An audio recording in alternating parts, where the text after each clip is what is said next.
morning, kids. Today I want to tell you a story. In this story, there will be a lot of laughs and a lot more sadness. It is important, though, as I teach you how to tell a story for yourself.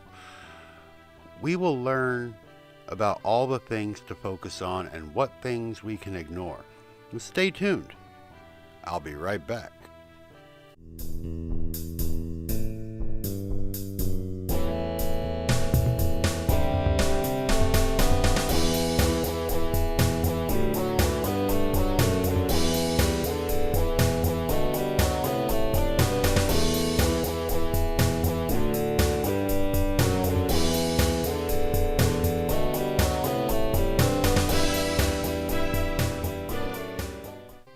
At their very core, every group of written words is a story. Humans have been telling stories long before we could write words or type on a keyboard, passing tales and legends down from generation to generation. Stories have always been a part of our lives. Every story has a beginning, and for the most part, the beginning is easy. You want to set the scene, tell the listener what they need to know to visualize the story's surroundings, introduce the characters, and hook their interest. In books, the beginnings are important as they tell the reader the kind of story they are settling in for. They let your audience know to be on guard for the unexpected, to get scared, or to prepare to have tears running down their face. Like a beginning, every story has an ending too. The point where the story must stop, no matter how much your audience begs you to keep it going. Endings can be abrupt, or they can be drawn out. A good ending wraps up the whole story in a nice little bow, and some even leave you with questions that will be answered in your next story. As writers, these are the two areas we tend to worry about and work on the most. Sure, we develop the plot and build our characters. We also spend a great deal of time on the climax and the subplots.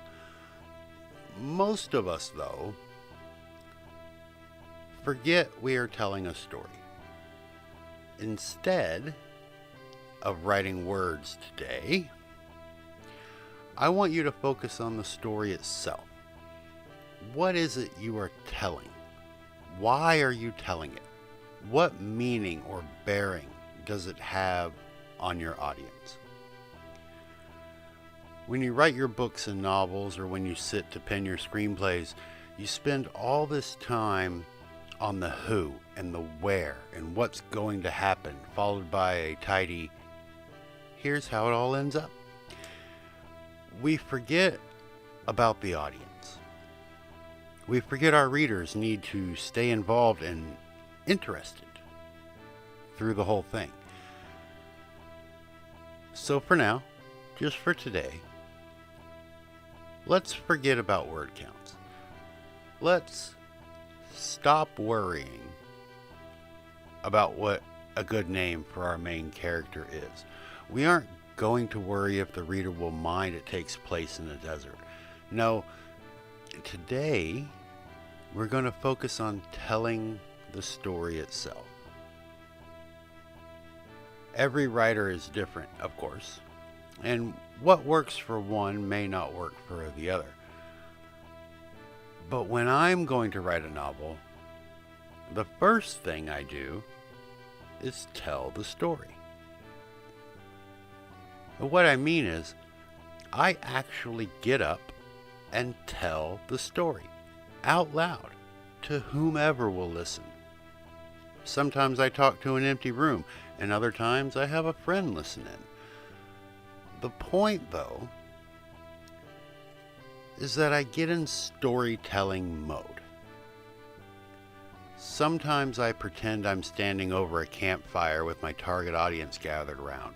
Other times, I become boisterous and think I'm wearing a toga and a pair of sandals speaking to my people like Socrates. the point is, I get in that frame of mind. The frame of mind that I'm here to tell you a story and you are here to listen. There isn't any writing going on. There isn't any reading. It's me and my audience, and I'm here to tell them a story I have envisioned. You can do this too. I suggest you do.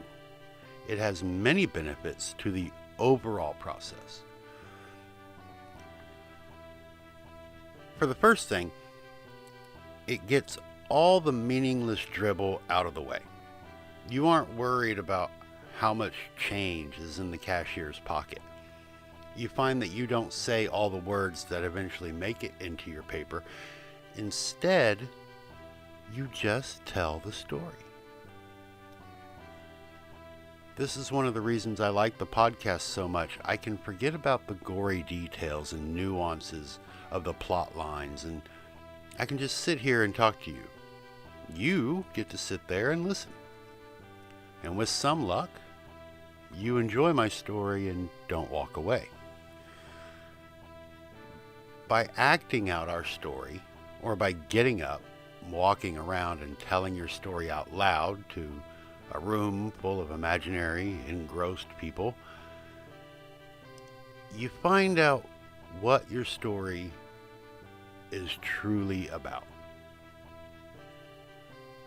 You learn how your mind wants the story to go, and most importantly, you focus on the middle of your story instead of the beginning or the ending. Just like your book, your story will have a beginning and an end, but unlike your rough draft, your story will have a much meatier middle. The essence of your tale will emerge, and if you follow along, you will find out that the best part is yet to come. So let's do it. Stop whatever else you're doing. Think about your story and figure out the perfect setting for telling it to your audience. Are you writing a scary story? Perhaps you want to tell this story at night around a campfire. Maybe you're writing a romance and you want to tell the story to a bunch of couples all snuggled down. Figure out who your target audience is. Figure out the setting that makes the most sense, and get up out of your chair and picture yourself there. Walk around your home or your office or wherever you are and get in character. You are the narrator here. The audience has gathered to see you, to listen to your tale. Then you just start talking. Tell your story. It doesn't matter how you start it. You can say, once upon a time, or it was a night just like tonight, or even, call me Ishmael. Just start telling the story. Get into it. Perform it. You are there to entertain the masses, and they demand a show. Don't be Ferris Bueller's teacher here. You don't want to drone on. You want to be Night at the Improv headliner. You are the reason your audience showed up. Now you are on stage. It's time to come alive.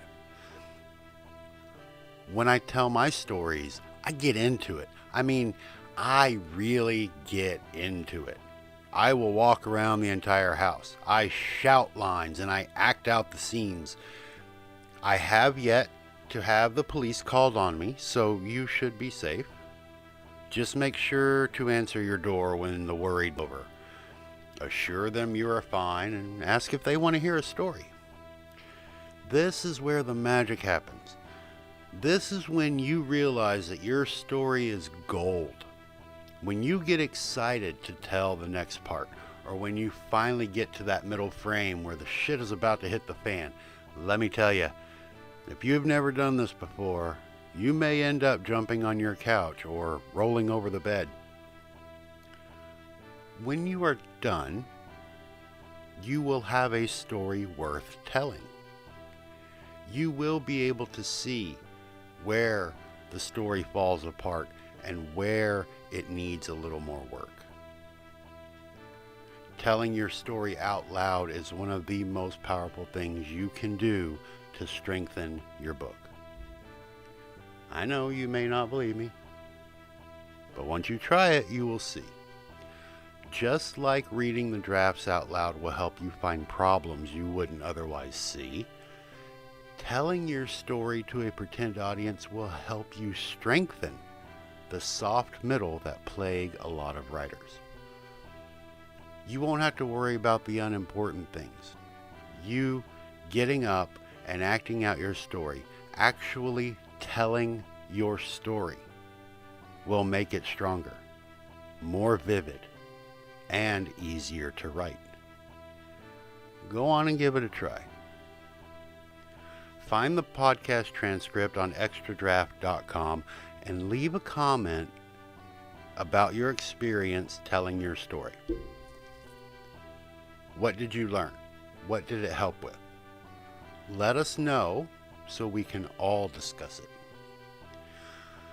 I will leave you with that project for your homework assignment this week. And as always, until next week, have fun and write words.